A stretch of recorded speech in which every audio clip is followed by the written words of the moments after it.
This girl who was dancing in front of me, एकदम यहाँ पे उसका बम था, and I liked her. मैं जो कुछ देखा मुझे अच्छा लगा. इसको तो घर ही ले जाऊँगा. 100%. And enjoy the evening. Oh, Katrina, before you go, can I give you a goodbye kiss? I'll just come back. No, for that. please, I'll just come back. wait, just please, thank you. And you know what? I'll give it now. You become my come here. आपने ये तो सुना ही होगा कि Shahrukh Khan is one of the most loyal, loving and caring husband. जब भी लोग बॉलीवुड में एक्स्ट्रा मैरिटल अफेयर की बात करते हैं तो शाहरुख खान को एज ए एग्जाम्पल दिखाया जाता है कि he is one of the most loyal actor. He is also known as one of the most polite and gentleman actor. He respect women, he treats everyone like a gentleman and what not. But how true is that? Shahrukh Khan के साथ प्रियंका चोपड़ा के affair के बारे में तो हम सबको पता है। इस एक्स्ट्रा मैरिटल अफेयर में लोग सिर्फ प्रियंका को ब्लेम करके शाहरुख के इन्वॉल्वमेंट को अवॉइड करने की कोशिश करते हैं। ऑब्वियसली प्रियंका की भी गलती है यहाँ, I am not denying that, but Shahrukh is far more responsible for this. वो सिर्फ शादीशुदा ही नहीं थे, उनके 2 बच्चे भी थे उस टाइम। ऐसे कई एग्जांपल्स है कि जैसे वो अपने हीरोइंस को ट्रीट करते हैं, उनका क्रीपी एंड अनफनी जोक्स जो उनके फीमेल को स्टार्स को अनकंफर्टेबल फील करवाती है, एंड ऐसे कई इंसिडेंट्स है जो उनके इस जेंटलमैन टैग को क्वेश्चन करता है। तो आज हम ऐसे ही शाहरुख खान के कुछ क्रीपी मोमेंट्स के बारे में बात करेंगे। तो पहले अगर हम शाहरुख के मैरिड लाइफ की बात करें तो we all know Shahrukh got married to his childhood love in a very young age. तो ऐसे ही एक ओल्ड इंटरव्यू में एसआर के गौरी और उनके रिलेशनशिप के बारे में बात कर रहे थे, एंड यहाँ वो बोल रहे थे जब उन्होंने फर्स्ट टाइम गौरी को देखा तो उनका रिएक्शन कैसा था। एंड हियर ही सेड कि गौरी उनके सामने डांस कर रही थी and he actually saw her back side and liked it. Liked her at the physical appearance because that's the first thing I saw, and I liked her backside.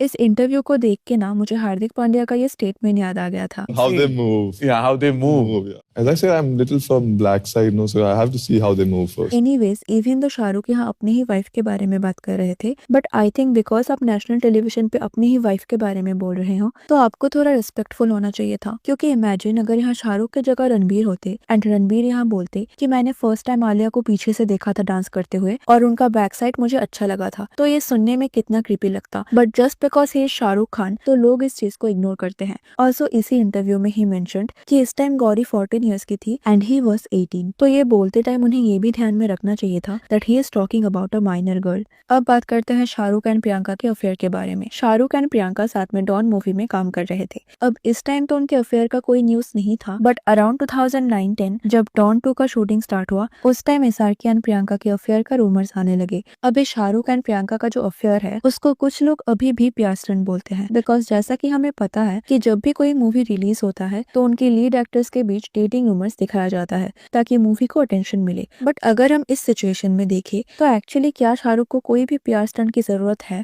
उस time Shahrukh was one of the top actor and उनको ऐसे rumours की जरूरत थी ही नहीं। Also उनको पता था कि ये रूमर उनके इमेज को पूरी तरह डिस्ट्रॉय कर देगा। उनका जो लॉयल केयरिंग हस्बैंड का इमेज था वो कम्प्लीटली डिस्ट्रॉय हो जाएगा। तो सिर्फ एक मूवी के लिए वो उनका पूरा इमेज तो डिस्ट्रॉय नहीं करना चाहेंगे ना। ऑल्सो ऐसे कई इंस्टेंसेस है जिससे ये साफ था that they were more than को एक्टर्स। उनका आईपीएल में एक साथ स्पॉट होना, प्रियंका का शाहरुख के नाम सुनते ही ब्लश करना, एंड यहाँ जो मोस्ट ऑब्वियस पार्ट था वो था शाहरुख का बिहेवियर टुवर्ड्स प्रियंका। ऐसे कई इंटरव्यूज है जहाँ एसआरके प्रियंका के साथ ओपनली फ्लर्ट कर रहे थे, बट मुझे जो सबसे प्रॉब्लमेटिक लगा वो था ये अवार्ड शो जहाँ एसआरके इतने सारे लोगों के सामने प्रियंका के साथ फ्लर्ट कर रहे थे। यहाँ पहले तो वो प्रियंका के लिए गाना गा रहे थे, एंड अगर आप उनका लिरिक्स फॉलो करोगे तो आपको बहुत वियर्ड लगेगा। When I'm lonely and in times of trouble, Mother Mary comes to me, speaking words of wisdom, marry me, marry me, marry me. And ये गाने तक तो फिर भी ठीक था, लेकिन इसके बाद उनको किस करना, उनको बोलना कि आप वल्गर एक्सप्रेशन दो, ये सब काफी क्रीपी था। इवन दो प्रियंका यहाँ ब्लश कर रही थी, उनको इस फ्लर्टिंग से कोई प्रॉब्लम नहीं था, बट जस्ट इमेजिन गौरी को यहाँ कैसा लगेगा। एटलीस्ट शाहरुख को यहाँ याद रखना चाहिए था दैट ही इज मैरिड। तो कहीं ना कहीं he was indirectly insulting his wife. Also SRK ने एक इंटरव्यू में बोला था कि वो बहुत पॉजेसिव हुआ करते थे। He is a Pathan and he is very possessive. तो उस हिसाब से तो यहाँ वो उनका डबल स्टैंडर्ड दिखा रहे हैं ना। Also let's talk about this interview. तो प्रीति जिंटा इस इंटरव्यू को होस्ट कर रही थी, एंड यहाँ वो सरकास्टिकली शाहरुख से पूछ रही थी कि वो उनके साथ मूवी का पोस्टर शूट करना चाहेंगे या नहीं, एंड यहाँ शाहरुख ने विदाउट एनी कॉन्टेक्स्ट बोल दिया कि I will make you pregnant. with you and me called Love is Blonde. Love is blonde. Love is Blonde. अच्छा. तो आप उस फिल्म की फर्स्ट शॉट और उसका जो लुक है, फर्स्ट लुक यूटीवी प्रोड्यूस कर रही है, will you do that poster with me? Absolutely, I'll do it. Okay. और मैं ये जोक बोलना चाहता हूँ, अगर यूटीवी प्रोड्यूस कर रही है और आप उसमें हैं तो ऑलरेडी आप प्रेग्नेंट हैं? अच्छा I can do this. Sorry, I नहीं, can do this नहीं, for you. I can make no. you pregnant. Camera गिर गया उधर शॉक में से. And even Preeti did not see that coming. And उनके रिएक्शन से भी ये obvious था that how uncomfortable she was here.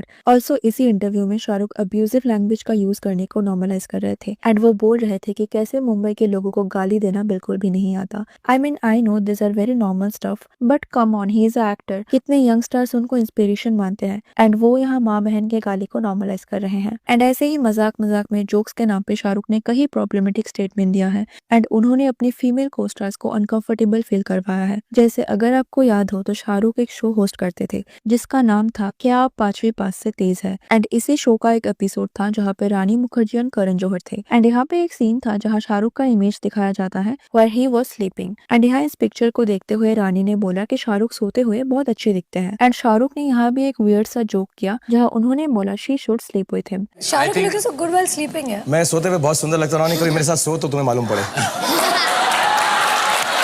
And ऐसे जोक करने के लिए ये जगह बिल्कुल भी अप्रोप्रिएट नहीं था क्योंकि ये एक बच्चों का शो था. जैसे शो के नाम से आपको पता चल रहा है यहाँ कुछ 5th स्टैंडर्ड के बच्चों के साथ सेलिब्रिटीज compete करते हैं. तो ऐसे ही एक फैमिली शो में आपके सामने इतने सारे छोटे बच्चे हैं, वहाँ उनको ऐसे जोक्स नहीं करना चाहिए था. इवन आप करण जौहर का रिएक्शन देखो, उनको भी ये फनी नहीं लगा. ऐसे ही एक और एग्जाम्पल है शाहरुख एंड आलिया का ये क्लिप. ये उस टाइम का है जब शाहरुख एंड आलिया डियर जिंदगी प्रमोट कर रहे थे. कपिल शर्मा ने यहाँ आलिया को पूछा था कि उनको किस चीज से बहुत डर लगता है और उस टाइम आलिया ने बोला कि उनको अंधेरे से बहुत डर लगता है and here Shahrukh decided to say this. Thank you for telling us. मुझे लग रहा था सारा अब इसके साथ दिन रात लाइट में ही गुजारना पड़ेगा. चलो अच्छा right. Not to mention Alia and Shahrukh के बीच 30 इयर्स का एज गैप है but who cares about age. अब आपने लेडी गागा के साथ शाहरुख के इस इंटरव्यू को तो देखा ही होगा. ये पूरा इंटरव्यू बहुत ज्यादा ऑकवर्ड था. यहाँ इसार के खुद को एक्स्ट्रा पोलाइट एंड जेंटलमैन दिखाने की कोशिश कर रहे थे but unfortunately he was just making Lady Gaga uncomfortable. कभी उनको बोलना कि मैं आपके कॉफी कप को होल्ड कर लेता हूँ, कॉन्स्टेंटली उनके साथ फ्लर्ट करना. Shahrukh was being really creepy here. Even जब ऑडियंस में से किसी ने लेडी गागा को पूछा that if she would like to marry Shahrukh, उस टाइम भी लेडी गागा ने साफ साफ बोल दिया कि वो उनसे क्यों शादी करेंगी, वो तो मैरिड है ना. बट यहाँ भी शाहरुख का रिएक्शन कुछ ऐसा था. You're married? Absolutely not. Who told her about this marriage thing of mine here? तो वो कॉन्स्टेंटली उनसे फ्लर्ट कर रहे थे but everything was acceptable until SRK decided to joke about her past. तो अगर आपको नहीं पता तो लेडी गागा का चाइल्डहुड बहुत ज्यादा ट्रॉमेटिक था. उनको बचपन में फाइनेंशियली स्ट्रगल भी करना पड़ा था एंड यहाँ उसी बात को एसआरके ने मेंशन करते हुए बोला कि बिकॉज आपको एक टाइम पे पैसों के लिए स्ट्रगल करना पड़ा था तो I will gift you my watch. Because you feel that you've not had, when you went out shopping, you did not have enough money to buy things. Yeah. So I'm going to give you my watch. No, you're not going to give me. No, I don't want your watch. No, please. You know, it's No. it's not an expensive watch. No, please. no. I mean, and you know, you become my. Come here. Don't want it. Please hold this. This is for my film, actually. Give it it's to a like fan. No, you give it to a fan. So I give it to you, and you. I mean क्या इस बात का कोई sense बनता है? उन्होंने बचपन में फाइनेंशियली स्ट्रगल करा था बट तब तो वो नहीं कर रही थी ना. She was already a big star back then. तो आप उनको ऐसे ऑफर क्यों ही करोगे? अगर आप जेन्युइनली उनको अपना वॉच गिफ्ट करना चाहते थे तो आप इसको पोलाइटली भी किसी और तरीके से दे सकते थे but he decided to mention her past. And इससे भी ज्यादा ये क्रीपी था कि इवन दो लेडी गागा यहाँ मना कर रही थी, she did not want to accept the watch but Shahrukh उनको फोर्स करने लगे ये देने के लिए एंड एक टाइम पे जाके ये बहुत ज्यादा अनकंफर्टेबल हो गया था. आई मीन एज ऑडियंस ये देखने में भी ऑकवर्ड लग रहा है. तो just imagine how uncomfortable she was there. And you know Shahrukh का ऐसा बिहेवियर उनके लिए काफी नॉर्मल था बिकॉज बॉलीवुड में उनके को स्टार्स के साथ वो ऐसे ही बिहेव करते हैं. जैसे इस इवेंट में शाहरुख कटरीना एंड अनुष्का के साथ 0 मूवी का प्रमोशन कर रहे थे एंड यहाँ शाहरुख आउट ऑफ नोवेयर जाके कैट को उनका जैकेट रिमूव करने के लिए कहते हैं which was by the way part of her outfit and that was still okay. लेकिन इसके बाद कैट को और भी ज्यादा अनकंफर्टेबल फील करवाने के लिए ही सेड दिस. खूबसूरती छुपी रहे अच्छा थोड़ा लगता है यार. तो बॉलीवुड एक्ट्रेसेस के साथ वो ऐसे ही बिहेव करते हैं एंड इसीलिए उन्हें लगता है कि जस्ट बिकॉज उनके कोस्टार्स उनके इस बिहेवियर को टॉलरेट करते हैं कि वो बाकियों के साथ भी ऐसे ही बिहेव कर सकते हैं. सी आई नो उनके कोस्टार्स के साथ उनका रिलेशनशिप बहुत अच्छा है एंड शायद वो उनके साथ कंफर्टेबल है, वो मजाक करते हैं बट एक रूम में कुछ क्लोज फ्रेंड्स के बीच मजाक करना and on camera national television में बैठ के मजाक करने में डिफरेंस होता है. वहाँ इतने लोगों के बीच एक्ट्रेसेस का अनकंफर्टेबल फील करना ऑब्वियस है because this small jokes can turn into a big headline and we all know कि अगर ऐसा होगा तो एक्ट्रेसेस को ही ब्लेम किया जाएगा. People will question their character but not his because as we all know for some reason people in our country love to blame women. So that was it for today. What's your thought on this? Let me know in the comment section. और अगर ये video अच्छी लगी हो तो इसे like कर देना और ऐसे और वीडियोस के लिए चैनल को सब्सक्राइब कर देना. Thanks for watching. See you in the next. Take care.